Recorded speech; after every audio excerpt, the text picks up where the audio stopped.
Ishga yangi kirgan yoki tajribali haydovchi bo'lishingizdan qat'iy nazar, sizning vazifangiz yukni xavfsiz va o'z vaqtida yetkazib berishdir. Ba'zan kutilmagan omillar kuningizni buzishi mumkin, ammo trak va treylerni muntazam tekshirish orqali avariyalar, nosozliklar va kechikishlarning oldini olish mumkin. Federal avtomobil tashuvchilar xavfsizligi qoidalariga ko'ra, haydovchi 3 xil tekshiruvni amalga oshirishi shart. Safar oldidan pre-trip, safar davomida on the road va safardan so'ng post-trip tekshiruvlar. Ushbu tekshiruvlar minimal talablarni qamrab olsa-da, kompaniyangiz qo'shimcha qismlarni tekshirishni talab qilishi mumkin. Muntazam va batafsil tekshiruvlar nafaqat qoidalarga rioya qilishingizga, balki yo'lda o'zingiz va boshqalarning xavfsizligini ta'minlashingizga ham yordam beradi.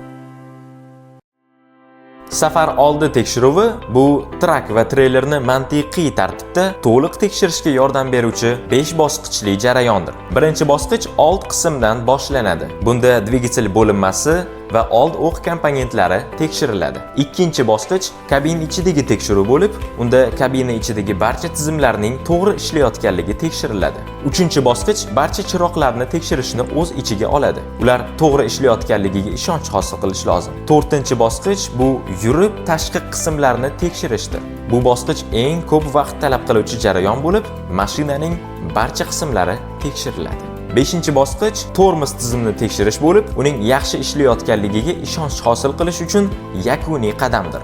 Ushbu tartibni bajarishingiz yoki o'zingizga mos tizimni ishlab chiqishingiz mumkin. Lekin asosiy maqsad barcha komponentlarni har safar sinchkovlik bilan tekshirishdir.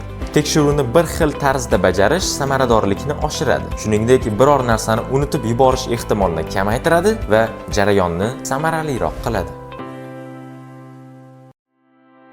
Tajribali haydovchilar har to'xtashda qisqa tekshiruvni amalga oshirish muhimligini biladilar. Yo'lda tekshiruvning birinchi qadami bu avvalambor xavfsiz joyda to'xtash va mashina atrofida harakatlanish uchun yetarli joy topishdir. Ushbu tekshiruvni yurish tezligida amalga oshiring. Har bir o'qda bir necha soniya to'xtab turing. Butun jarayon 1 yoki 2 daqiqadan ko'p vaqt olmaydi, ammo bu kelajakda vaqt, pul va xavflarni tejashga yordam beradi. Ushbu tekshiruvda e'tiboringizni chiroqlar, ko'zgular va shinalarga qarating. Shinalar yuk tashuvchi kompaniyalar uchun katta xarajat bo'lib, past bosim shinalar bilan bog'liq muammolarning asosiy sababidir. Agar shina bosimi 10-20% ga pasaysa, notekis yeyilish boshlanishi mumkin. Undan ko'p pasayish esa yon devorning yorilish xavfini sezilarli darajada oshiradi. Yo'lda shina yorilishi kechikishlarga, moliyaviy yo'qotishlarga va atrofdagilar uchun xavfli vaziyatlarga olib kelishi mumkin.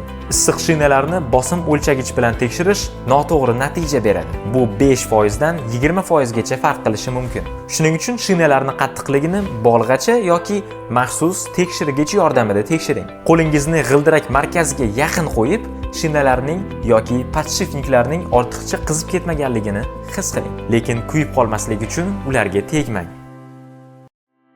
Safardan so'ng tekshiruvda, safar oldi tekshiruvda ko'rilgan barcha qismlar qayta tekshiriladi. Farq shundaki, issiqlikka ta'sir qiluvchi qismlarni, masalan, moy, shina bosimi, tormoz kalotkasi va barabani, stupitsa moyi va tutun chiqarish sistemasi qismlarini tekshirishning imkoni bo'lmaydi. Agar tormoz, rul boshqaruvi, chiroqlar, shinalar yoki boshqa xavfsizlikka ta'sir qiluvchi muhim qismlarda nosozlik yoki kamchilik aniqlasangiz, muammoni haydovchi tekshiruv hisoboti DVI ga kiritib kompaniyangizga xabar bering. Bu kun davomida kuzatilmagan yo'l chetidagi tekshiruvda aniqlangan kichik nosozliklarni ham o'z ichiga oladi. Transport vositasi yana harakatga tushishdan oldin kompaniyangiz quyidagi talablardan birini bajarish kerak. Bu nosoz qismlar tuzatilganligini tasdiqlash yoki ushbu qismlar mexanik yoki kompaniya rasmiysi tomonidan tekshirilgan va xavfsiz harakat qilish uchun darhol tuzatishni talab qilmasligini tasdiqlash.